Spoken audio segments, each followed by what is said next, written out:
بسم اللہ الرحمن الرحیم۔ دوستو، جو لوگ فجر کی نماز قضا کرتے ہیں وہ آج یہ بات پوری توجہ سے سن لیں کہ ان کے ساتھ قبر اور حشر میں کیا ہونے والا ہے۔ آپ کی یہ غفلت آپ کو جہنم کے اس گڑھے کے قریب کر رہی ہے جہاں پتھر بھی پگھل جاتے ہیں۔ یا خاکم بدہن، آپ نادانی میں اللہ تبارک و تعالیٰ کی ناراضگی کا وہ طوق اپنے گلے میں ڈال رہے ہیں جو کبھی نہیں اترے گا۔ کہیں ایسا تو نہیں کہ فجر کی 2 منٹ کی نیند آپ کی پوری زندگی کی دعاؤں کو مٹی میں ملا رہی ہو؟ آج اگر آپ نے یہ ویڈیو ادھوری چھوڑی تو یہ آپ کی زندگی کی وہ بھیانک ترین غلطی ہو سکتی ہے جس کا پچھتاوا شاید موت کے فرشتے کو دیکھ کر بھی ختم نہ ہو۔ کیونکہ آج میں وہ پردہ اٹھانے والا ہوں جو آپ کو یہ بتائے گا کہ فجر کی نماز کیوں آپ کے نصیب سے چھین لی گئی ہے، اور وہ کیا وجہ ہے کہ الارم بجتا ہے لیکن آپ کی آنکھ نہیں کھلتی۔ پہلا سوال ایک نوجوان نے پوچھا ہے کہ میں رات کو نیت کر کے سوتا ہوں، الارم بھی لگاتا ہوں، لیکن جب فجر کا وقت ہوتا ہے تو میرے ہاتھ پاؤں جیسے جکڑ دیے جاتے ہیں اور میں اٹھ نہیں پاتا۔ کیا مجھ پر کوئی جادو ہوا ہے؟ دوسرا سوال ایک بہن نے پوچھا ہے کہ میں بچوں کی وجہ سے تھک جاتی ہوں اور فجر کی نماز قضا ہو جاتی ہے، کیا ایسی صورت میں بھی میں اللہ تبارک و تعالیٰ کے غضب کا شکار ہوں گی؟ تیسرا سوال ایک بزرگ نے پوچھا ہے کہ بیٹا، ہم بوڑھے لوگ ہیں، نیند کچی ہوتی ہے لیکن فجر کے وقت ایسی غفلت چھا جاتی ہے کہ پھر سورج نکلنے پر ہی ہوش آتا ہے، کیا اس کا کوئی علاج ہے؟ میرے پیارے بھائیوں اور میری پیاری اسلامی بہنوں، یہ وہ سوالات ہیں جو ہم میں سے ہر دوسرے مسلمان کے دل میں زخم بن کر چبھ رہے ہیں۔ آج کی اس ویڈیو میں ہم قرآن کی تلاوت، نبی کریم صلی اللہ علیہ وآلہ وسلم کی مستند احادیث اور اللہ والے بزرگوں کے تجربات کی روشنی میں وہ خفیہ راز جانیں گے کہ آخر وہ کون سی طاقت ہے جو آپ کو فجر کے وقت بستر سے لپٹا دیتی ہے۔ کیا آپ دانستہ طور پر کوئی ایسی غلطی کر رہے ہیں جس کی وجہ سے اللہ تبارک و تعالیٰ نے آپ کو اپنے دربار میں بلانا چھوڑ دیا ہے؟ اب ہم آتے ہیں اپنے سفر کے سب سے اہم مرحلے کی طرف، جس کے بارے میں جاننا آپ کی دنیا اور آخرت کے سکون کے لیے بہت ضروری ہے۔ ہمارا پہلا نقطہ یہ تھا کہ فجر کی نماز قضا ہونا کیا صرف سستی ہے یا کوئی اور بات؟ دیکھیے دوستو، شیطان کا سب سے بڑا وار یہ نہیں ہے کہ وہ آپ کو گناہ پر اکسائے، بلکہ اس کا سب سے بڑا ہتھیار یہ ہے کہ وہ آپ کو فجر کی نماز سے دور کر دے۔ وہ آپ کے کانوں میں یہ وسوسہ ڈالتا ہے کہ ابھی تو بہت وقت ہے، ابھی تو سردی بہت ہے، ابھی تو جسم ٹوٹ رہا ہے، ذرا 5 منٹ اور سو جاؤ۔ اور یہی وہ 5 منٹ ہیں جہاں 90% مسلمان مار کھائے جا رہے ہیں۔ لیکن میرے بھائیوں اور میری پیاری اسلامی بہنوں، توجہ سے سن لیں، فجر کی نماز کا چھوٹ جانا کوئی عام بات نہیں ہے۔ صحیح بخاری کی حدیث میں نبی کریم صلی اللہ علیہ وآلہ وسلم نے فرمایا کہ جس نے فجر کی نماز چھوڑ دی اس کے کان میں شیطان نے پیشاب کر دیا۔ اب آپ خود سوچیں، جس کے کان میں شیطان کی نجاست ہو اس کے پورے دن میں برکت کیسے آ سکتی ہے؟ اس کے گھر میں سکون کیسے رہ سکتا ہے؟ اس کی دعائیں کیسے قبول ہو سکتی ہے؟ فجر کی نماز کا چھوٹ جانا دراصل اللہ تبارک و تعالیٰ کی طرف سے ایک پیغام ہوتا ہے کہ بندے، میں تجھ سے ناراض ہوں، اس لیے میں نے تجھے اپنے سامنے کھڑے ہونے کی توفیق نہیں دی۔ فجر کی نماز تو وہ اعجاز ہے جو اللہ تبارک و تعالی صرف اپنے چنندہ بندوں کو دیتا ہے۔ فقہا کی معتبر کتابوں میں لکھا ہے کہ جو شخص فجر کی نماز قضا کرنے کا عادی ہو جائے، اس کے چہرے سے ایمان کا نور چھین لیا جاتا ہے۔ اسے بے ادبی سمجھنا یا معمولی سستی سمجھنا شیطان کا بہت بڑا دھوکہ ہے، کیونکہ آپ کا بستر تو گرم ہے لیکن آپ کی روح سرد ہو رہی ہے۔ یہاں ایک بہت ہی باریک اور اہم موڑ آتا ہے جسے سمجھنا ہر مسلمان پر فرض ہے۔ دوسرا سوال یہ ہے کہ فجر کی نماز اور باقی نمازوں میں وہ کیا فرق ہے جو لوگ نہیں جانتے۔ اکثر لوگ سمجھتے ہیں کہ چونکہ وہ ظہر یا عصر پڑھ لیتے ہیں تو شاید فجر کی کمی پوری ہو جائے گی۔ یہیں سے نادانی شروع ہوتی ہے۔ قرآن پاک میں اللہ تبارک و تعالی فرماتا ہے کہ فجر کی نماز کے وقت فرشتے حاضر ہوتے ہیں۔ یہ وہ وقت ہوتا ہے جب اللہ تبارک و تعالی کی رحمتوں کی تقسیم ہو رہی ہوتی ہے، لیکن درود پاک اور ذکر کی طرح نماز فجر کی ایک اپنی ہی عظمت ہے۔ اللہ تبارک و تعالی اپنے بندے کا امتحان فجر کے وقت ہی لیتا ہے، کیونکہ اس وقت انسان نیند کی آغوش میں ہوتا ہے اور اللہ تبارک و تعالیٰ کو وہ بندہ سب سے زیادہ پیارا لگتا ہے جو صرف اس کی پکار پر اپنی میٹھی نیند کو قربان کر دیتا ہے۔ اگر آپ نے فجر کی نماز چھوڑ دی تو گویا آپ نے اس دن کی وہ تمام برکتیں اور اللہ تبارک و تعالیٰ کی وہ حفاظت بھی کھو دی جو اللہ تبارک و تعالیٰ نے نمازیوں کے لیے رکھی تھی۔ اب ہم اس ویڈیو کے اس موڑ پر پہنچ گئے ہیں جہاں آپ کے رونگٹے کھڑے ہو جائیں گے۔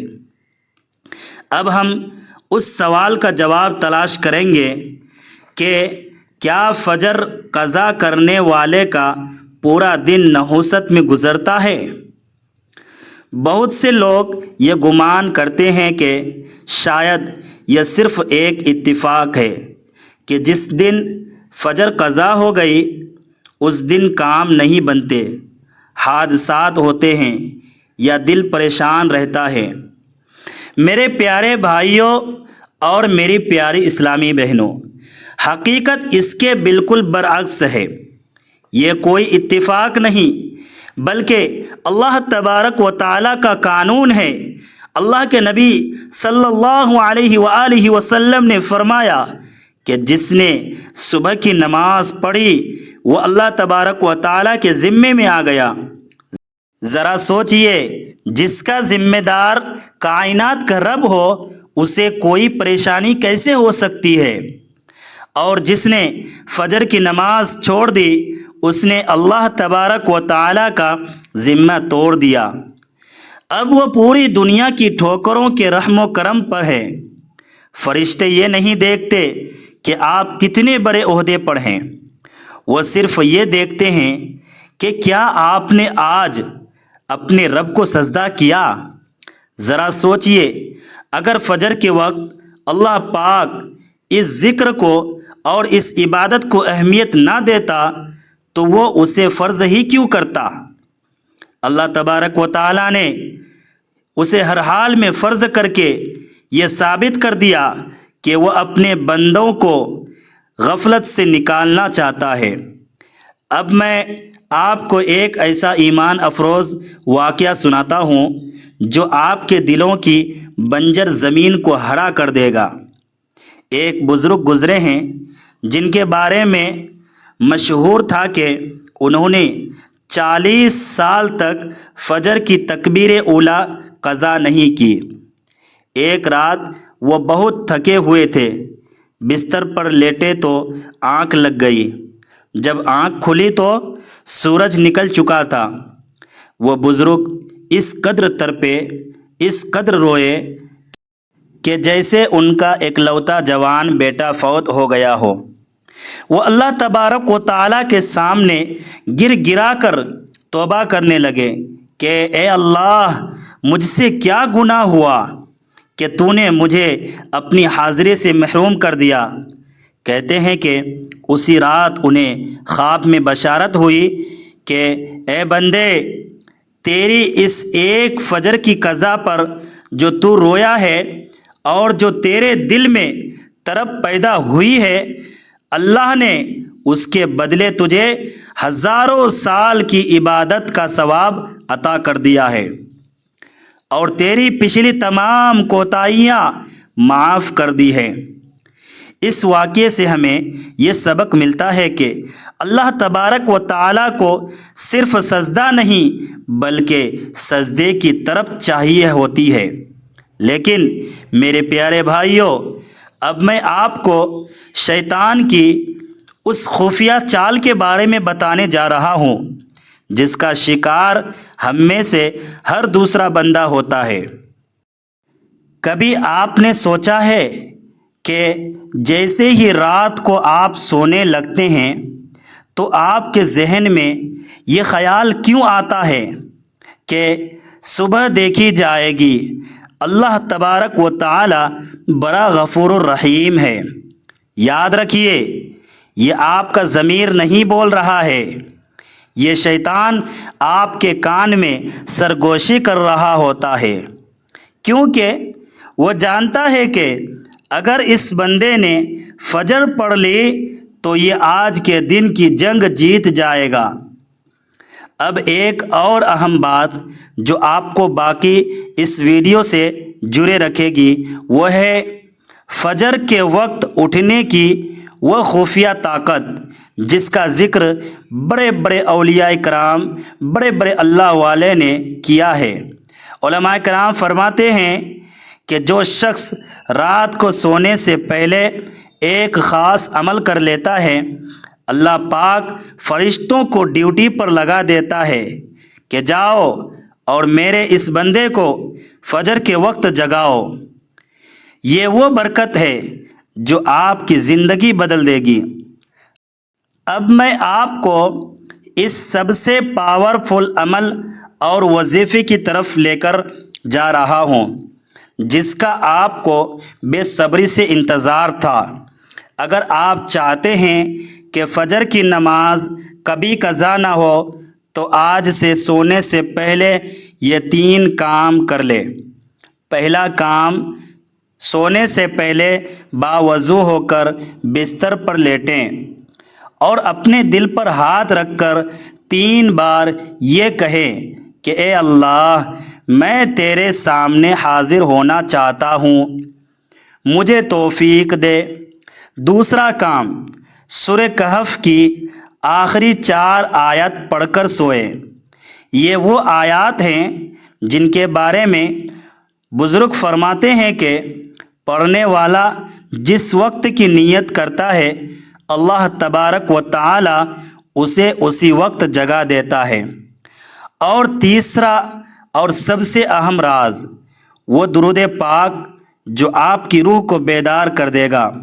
سونے سے پہلے 11 بار درود ابراہیمی پڑھے اور اللہ تبارک و تعالی سے یہ دعا کریں کہ اے اللہ، مجھے شیطان کے پیشاب سے بچا اور مجھے اپنے محبوب صلی اللہ علیہ وسلم کے سنت پر چلتے ہوئے فجر کی حاضری نصیب فرما۔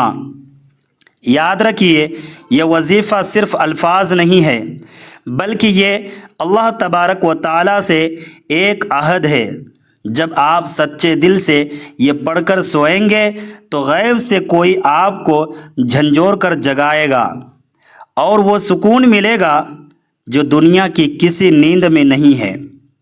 میرے بھائیوں اور میری پیاری اسلامی بہنوں، زندگی بہت مختصر ہے۔